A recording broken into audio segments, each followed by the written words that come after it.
हर कहानी में एक सच छुपा होता है और हर सच हमें कुछ सिखाता है। आइए आज की कहानी शुरू करते हैं। हमारी आज की कहानी है हाथी और चींटी। घने जंगल के बीचों बीच एक बहुत बड़ा और ताकतवर हाथी रहता था। उसका नाम था गजराज। गजराज की आवाज भारी थी, कदम कमजोर थे और उसकी ताकत की चर्चा पूरे जंगल में होती थी। लेकिन गजराज में एक कमी थी। उसे अपनी ताकत पर बहुत घमंड था। जब गजराज चलता तो छोटे जानवर रास्ते से हट जाते। वह कहता, हटो, मैं जंगल का सबसे ताकतवर जानवर हूँ। कोई कुछ नहीं बोलता। लेकिन उसी जंगल में एक छोटी सी चींटी भी रहती थी। उसका नाम था चिंकी।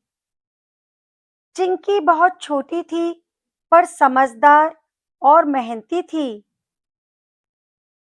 एक दिन गजराज नदी के पास आराम कर रहा था।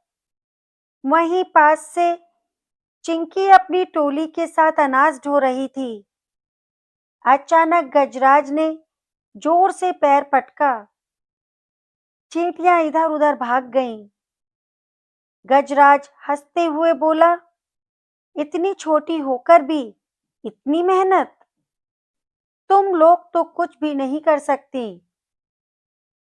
चिंकी रुकी और बोली, आकार से ताकत नहीं, काम से पहचान होती है। गजराज जोर से हंसा, तुम जैसी चींटी और मुझे समझाएगी। कुछ दिन बाद जंगल में भयानक तूफान आया। तेज बारिश, गिरे पेड़, नदी उफान पर। गजराज का रास्ता कीचड़ में फंस गया। वह जितना जोर लगाता उतना ही धंसता चला जाता। पहली बार गजराज को डर लगा। चिंकी और उसकी टोली ने गजराज को देखा। सब चींटियां मिलकर कीचड़ के आसपास की मिट्टी हटाने लगीं। कुछ ने रास्ता बनाया, कुछ ने पानी का बहाव मोड़ा। छोटे छोटे प्रयास मिलकर बड़ा असर करने लगे। धीरे धीरे गजराज बाहर निकल पाया। गजराज चुप था। उसकी आंखों में शर्म और धन्यवाद था। वह बोला, आज अगर तुम सब ना होती तो मैं यहाँ से निकल नहीं पाता। चिंकी मुस्कुराई, छोटा या बड़ा कोई नहीं, सब जरूरी होते हैं। उस दिन के बाद गजराज बदल गया। अब वह रास्ता देते समय कहता, पहले तुम जाओ।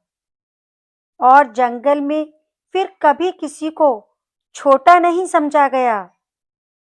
इस कहानी की सीख यही है दोस्तों, ताकत केवल आकार से नहीं होती, छोटे मिलकर बड़ा बदलाव ला सकते हैं।